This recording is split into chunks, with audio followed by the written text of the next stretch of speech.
Сәлем қымбатты достар. Біз әрмен қарай сабақты жалғастырамыз.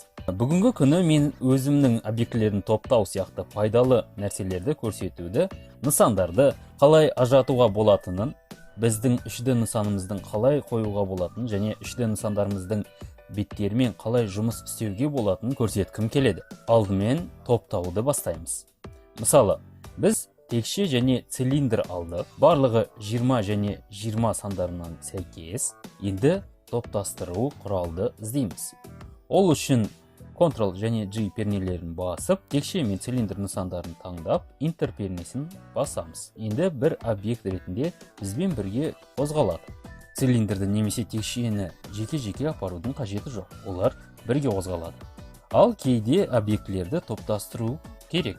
Бұл әрекетті орындау үшін топты құрастыру құралын басыңыз, немесе Ctrl, Shift және G пернелерін басып, одан кейін Enterді басамыз. Енді әрбір суретті жеке бөліп аламыз.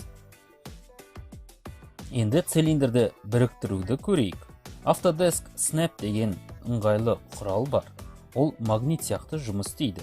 Сізге бұл қалай болғанын көрсетейін. Мен цилиндр мен текшенің үстіңгі бетін таңдаймын.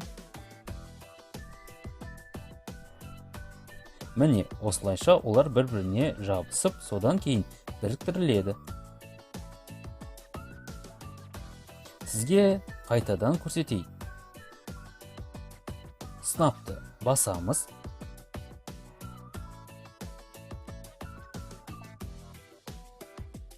Цилиндрдің бір бетіне және біздің текше бетіне магниттелген болса, онда ол бір объект ретінде есептеледі.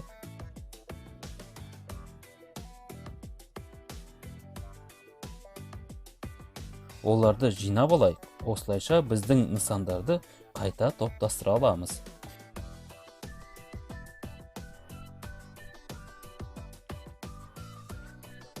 Сіздерге 3D нысандарын кесу туралы айттым. Осыны текшемен жасаған мысалымызда қарастырайық.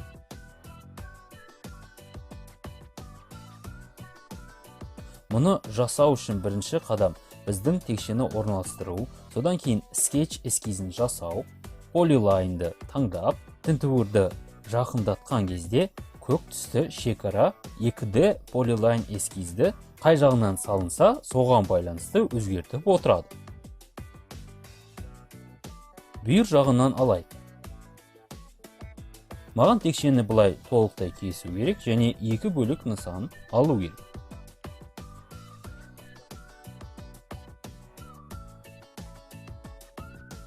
Ол үшін құралдардан Modify'ді аламыз. Split Solid құралын таңдап, ол перне тақтада Alt және B комбинациясы, Split, Body to Split басамыз. Ол бізде қай нысанды және қандай контурмен кесетінін көрсетеді. Бізде мынандай қызыл шекара пайда болды. Қиынды болатын Enterді басамыз. Осылай бізде 3D модель кесіледі.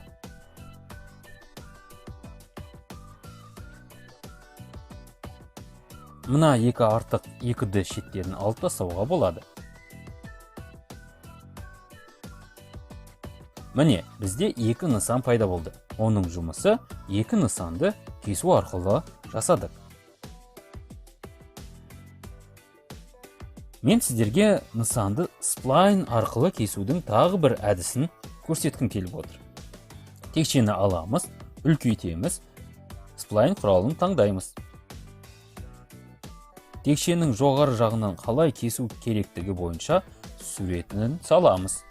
Ол үшін Modify'ге барып, Split Solid құралын табамыз, сосын қай контурмен кесуді таңдаймыз, сосын Enterді басамыз. Бөлшектерді шығарамыз, бізде осындай қызықты қиынды шығады. Мұнда магнитті пайдалануға болады.